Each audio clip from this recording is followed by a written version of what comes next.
As a sales and sales leadership consultant, one of the things I have noticed is not just how dramatic selling has changed in the last 5 to 7 years, but what you need and expect from a sales manager or leader has also just as dramatically changed. See, up until about 5 or 7 years ago, the most successful sales manager was consistent across all industries, can be referred to as a transactional manager.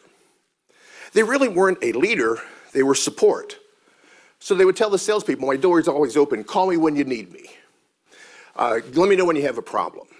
With the idea they were in this reactive support that if you have a problem and you know what's going on, they will help fix it. They will help close the sale. They'll help negotiate the price. They'll help expedite the order. But look how all those things are so reactive. They're support functions. They're not leadership functions. Today, we've seen a major shift in sales leadership to what's being referred to as more of a selling process coach and leader. The selling process coach and leader is much more proactive. They're not reactive. They don't say my door is always open. They say, get in here and tell me what you're going to do about the Johnson account. They're more future focused. So we got a problem with salespeople. The average salesperson is like the Hulari bird. Ever hear of the Hulari bird? It's a 3-foot bird, lives in 4-foot grass. Spends his whole life saying, where the hell are we? It was on the Discovery Channel. But this idea, this is the average sales rep. They're only thinking one move ahead. So the job of a sales leader in a selling process mode is how do we get our people thinking and planning more moves ahead? If you and I are playing chess and I only think one moves, but you think 2 moves, how many games are you going to win? It's going to be all of them, isn't it?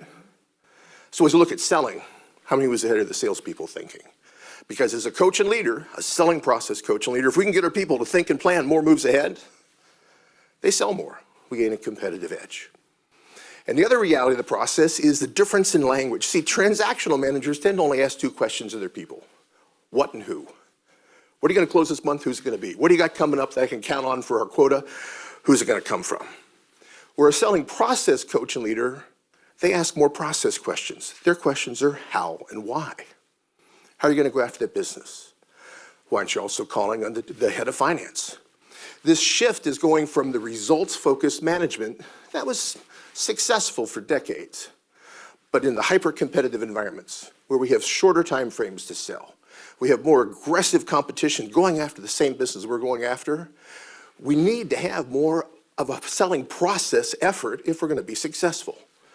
And to do that, we need a selling process coach, somebody more proactive, initiating, somebody that's more future-focused in their thoughts, helping us think and plan more moves ahead, and somebody that's committed to helping us see how we can make this process even better. Those are the keys to selling today, but it's all based on being more of a selling process coach and leader than to being just a sales manager.